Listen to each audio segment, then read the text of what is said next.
আবির পেশায় photographer. Freelancing কাজের একঘেয়েমি কাটাতে আর নতুন কিছু ফ্রেমের খোঁজে সে হুট করেই ঢাকা থেকে কক্সবাজার চলে আসে। বিকেলের নরম আলোয় লাবণী পয়েন্টে দাঁড়িয়ে সমুদ্রের ছবি তুলছিল সে। ঠিক তখনই তার ক্যামেরার ফ্রেমে ধরা পড়ে একটি মেয়ে। নীল শাড়ি পরা মেয়েটি একমনে সমুদ্রের ঢেউ দেখছিল, তার চোখে অন্যরকম এক উদাসীনতা।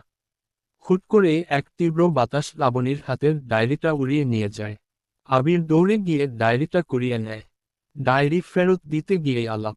মেয়েটির নাম নীলিমা। সে এসেছে সিলেট থেকে, নিজের সাথে কিছু সময় কাটাতে। ডায়েরিটা ফিরিয়ে দিয়ে আবির হাসিমুখে বলল, সমুদ্রের পাড়ে ডায়েরি লেখার চেয়ে কফি হাতে সমুদ্র দেখা বেশি রোমাঞ্চকর।